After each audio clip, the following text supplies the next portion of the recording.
신앙 고백하겠습니다. 나는 전능하신 아버지 하나님 천지의 창조주를 믿습니다. 나는 그의 유일하신 아들 우리 주 예수 그리스도를 믿습니다. 그는 성령으로 잉태되어 동정녀 마리아에게서 나시고 본디오 빌라도에게 고난을 받아 십자가에 못 박혀 죽으시고 장사된 지 사흘 만에 죽은 자 가운데서 다시 살아나셨으며 하늘에 오르시어 전능하신 아버지 하나님 우편에 앉아 계시다가 거기로부터 살아있는 자와 죽은 자를 심판하러 오십니다. 나는 성령을 믿으며 거룩한 공교회와 성도의 교제와 죄를 용서받는 것과 몸의 부활과 영생을 믿습니다. 아멘. 263장 부르시고 우리 말씀 보죠. 263장입니다.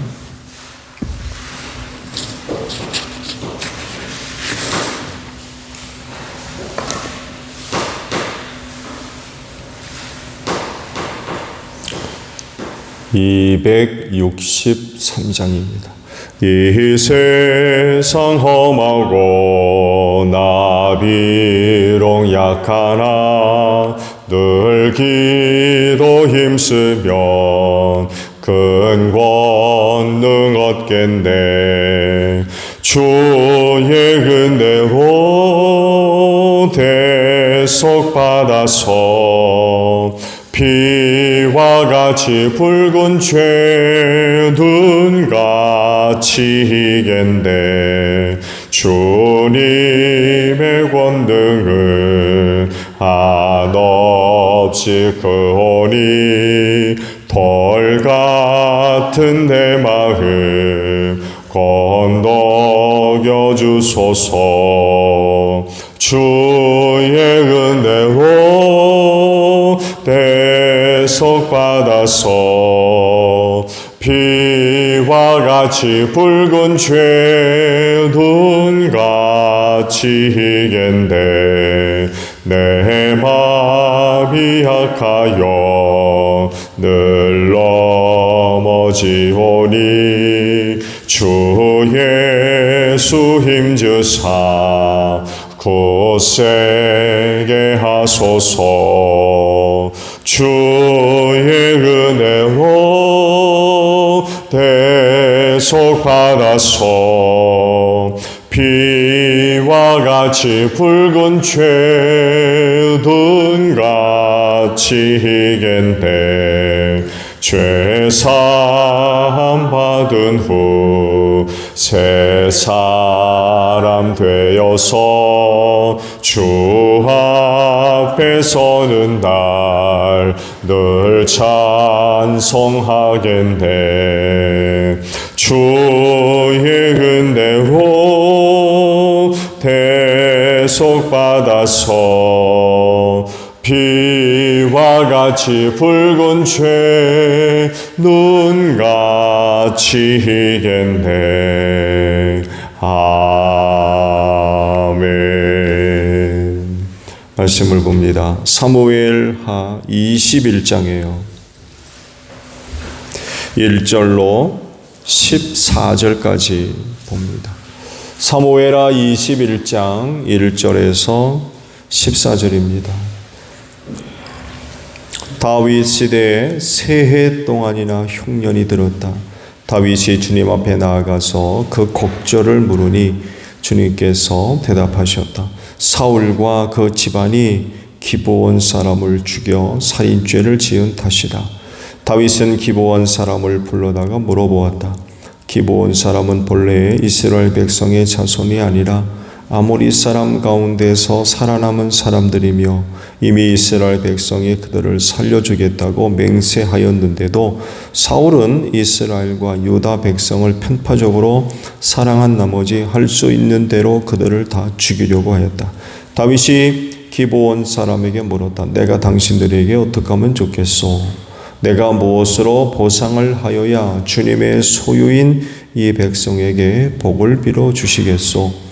기브온 사람들이 그에게 말하였다. 사울이나 그의 집안과 우리 사이의 갈등은 근이나 금으로 해결할 문제가 아닙니다. 우리는 이스라엘 사람을 죽일 생각은 없습니다. 다윗이 그들에게 물었다. 그러면 당신들의 요구가 무엇이요? 내가 들어주겠소. 그들이 왕에게 말하였다. 사울은 우리를 학살한 사람입니다. 그는 이스라엘의 영토 안에서는 우리가 어느 곳에서도 살아남지 못하도록 우리를 몰살시키려고 계획한 사람입니다. 그의 자손 가운데서 남자 7명을 우리에게 넘겨주시기를 바랍니다. 그러면 주님께서 택하신 왕 사울이 살던 기브아에서 우리가 주님 앞에서 그들을 나무에 매달겠습니다. 왕이 약속하였다. 내가 그들을 넘겨주겠소. 그러나 다윗은 사울의 아들인 요나단과 그들 사이에 계시는 주님 앞에서 맹세한 일을 생각하여 사울의 손자요 요나단의 아들인 무비보셋은 아껴서 빼놓았다. 그 대신에 왕은 아이야의 딸 리스바가 사울과의 사이에서 낳은 두 아들인 알모니와 무비보셋을 붙잡고 또 사울의 딸 메랍이 몰라 사람 바르실레의 아들인 아드리엘과의 사이에서 낳은 아들 5을 붙잡아다가 기브온 사람의 손에 넘겨주었다. 기브온 사람이 주님 앞에서 그들을 산에 있는 나무에 매달아 놓으니 그 7이 다 함께 죽었다. 그들이 처형을 받은 것은 곡식을 거두는 시작할 무렵 곧 보리를 거두기 시작할 때였다. 그때 아야의 딸 리스바가 굵은 배로 만든 천을 가져다가 바위돌 위에 쳐놓고 그 밑에 앉아서 보리를 거두기 시작할 때로부터 하늘에서 그 죽음 위로 가을비가 쏟아질 때까지 낮에는 공중의 새가 그 죽음 위에 내려앉지 못하게 하고 밤에는 들짐승들이 열심도 하지 못하게 하였다. 아야의 딸이며 사울의 전 리스바가 이렇게 하였다는 소문이 다윗에게 전해지니 다윗이 길르앗의 야베스로 가서 사울의 뼈와 그의 아들 요나단의 뼈를 그 주민에게서 찾아왔다.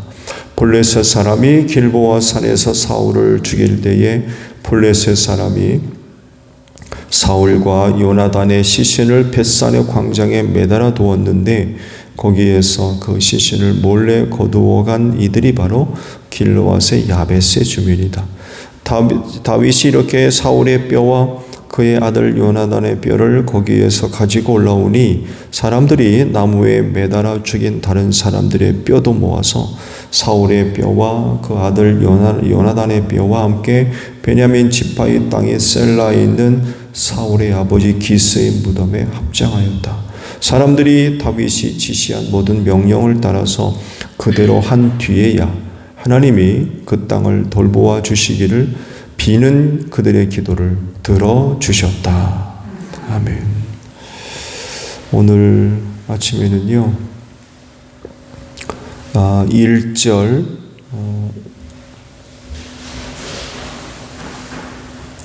상반절에 있는 말씀을 봅니다. 다윗 시대의 새 동안이나 흉년이 들었다라는 말씀입니다.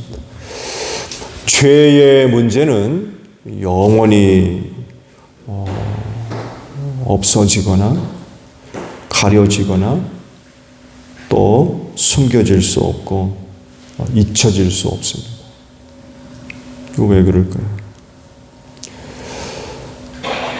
죄의 문제는 다른 사람이 직접 보거나 뭐 듣거나 여러 가지 방법을 통해서 알지 않으면 몰라요. 그가 무슨 짓을 했는지 어떻게 합니까? 요즘엔 내가 언제 그랬냐 그래요. 자신의 죄악이 드러나게 됐을 때 내가 언제 그랬냐 하면서 발뺌하는 일들이 많이죠. 그래서 대질신문을 한다고 해도 누군가 제3자가 직접 보고 듣고 또 경험하지 않은 일이라고 그러면 부인하죠.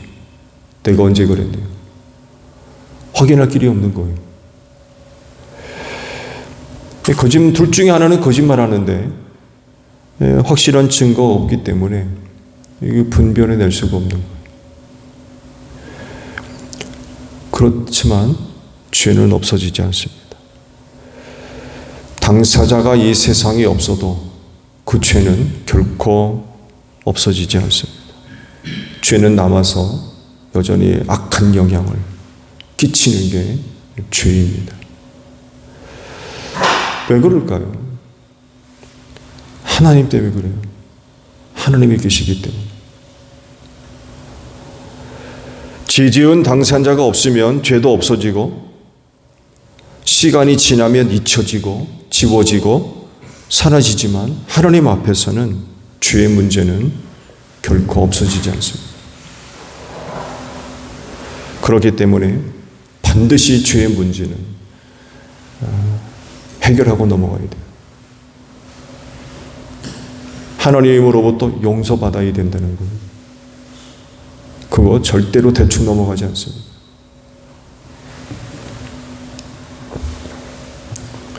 다윗 시대에 3년간 흉년이 들었대요. 어찌된 일인지 다윗이 하나님께 여쭈었다고 그래요. 그러니까 하나님께서 사울 시대에 저질러졌던 죄 하나를 고발하십니다. 사울이 기브온 사람들을 학대하고 그들을 없애버리려고 많은 사람들을 죽였다는 거예요.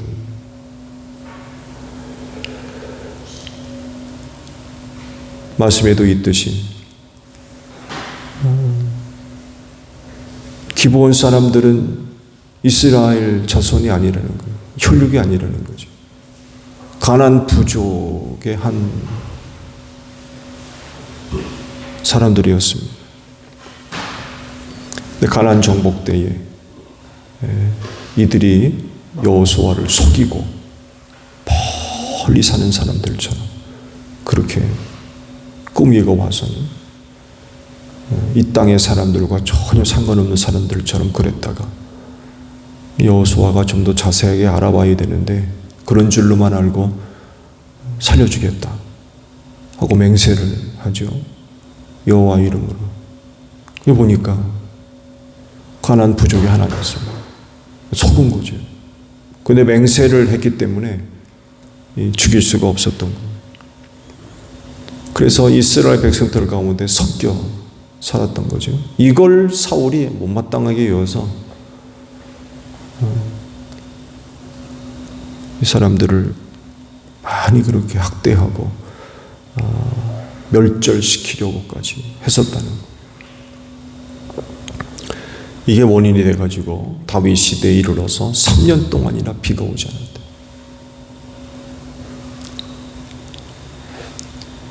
이 사건을 보게 되면 죄는 하나님 앞에서 그냥 사라지거나 없어지지 않습니다. 그 문제는 사울 시대에 있었던 얘기거든요. 근데 그 결과가 언제 나타나요? 다윗 시대에 나타나죠. 다윗이 그 무슨 상관이 있어요? 근데 사울이 저지른 죄가 남아있어요. 해결이 안 됐던 거예요. 하나님 앞에서. 근데 그대로 남아가지고 다윗 시대에 하나님께서 그 죄의 책임을 물으시는데 3년 동안이나 비가 오지 않았대. 얼마나 어려웠겠습니까? 뭐 아시듯이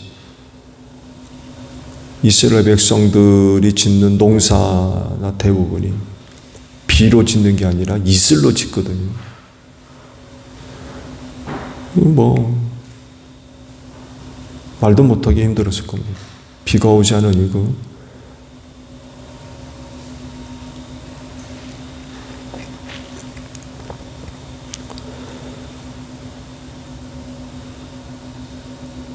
죄의 문제가 해결되지 않은 채로 그냥 남아있게 되니까 그런 그 불행한 일들이 일어나서 많은 사람들이 고통을 당하는. 시간이 흐르거나 사람이 바뀌면 그 죄의 문제는 없어지는 것처럼 보여요. 왜? 당사자가 없으니까. 그렇지만 하나님 앞에서는 용납이 안 되는 거예요. 그래서 그 죄는 살아있기 때문에 그 죄에 대한 결과가 나타날 수밖에 없고, 그래서 시간이 많이 흘렀음에도 불구하고 다윗 시대에 사울이 저질렀던 죄의 결과, 3년 동안이나 비가 오지 않는, 하나님이 진노하신 거죠.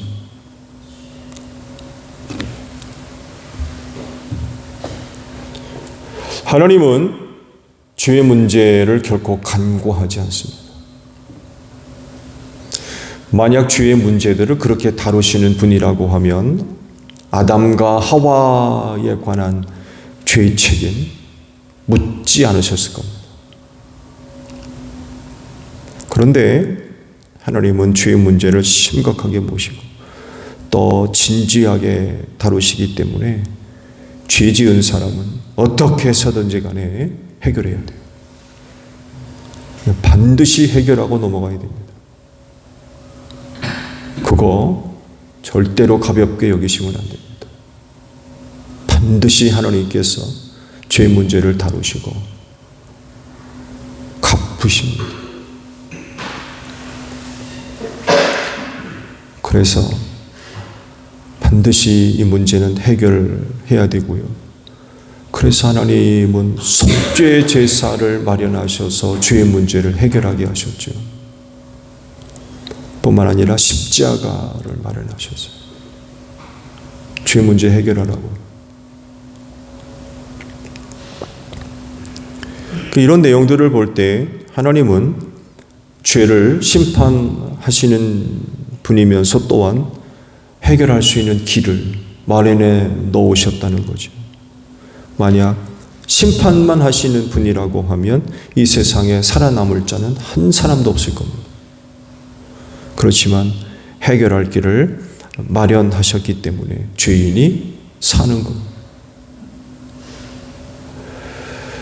그래서 십자가는 죄인들에게 베풀어 주신 하나님의 은혜이며 사랑인 줄로 믿습니다. 회개합시다. 죄 지은 것이 있으면 반드시 회개하셔야 돼요. 그 십자가를 통해서 죄사함 받고 지나가야 됩니다. 그렇지 않으면 하나님은 반드시 그 죄에 대한 책임을 물으실 거예요. 오늘로 이른 아침에 오셨는데 죄의 문제가 발견되어지면 회개할 수 있는 이 시간이 되어지기를 바랍니다. 주기도문 하겠습니다. 하늘에 계신 우리 아버지의 이름을 거룩하게 하시며 아버지의 뜻이 하늘에서와 같이 땅에서도 이루어지게 하소서. 오늘 우리에게 일용할 양식을 주시고 우리가 우리에게 잘못한 사람을 용서하여 준 것 같이 우리 죄를 용서하여 주시고 우리를 시험에 빠지지 않게 하시고 악에서 구하소서. 나라와 권능과 영광이 영원히 아버지의 것입니다. 아멘. 기도하겠습니다.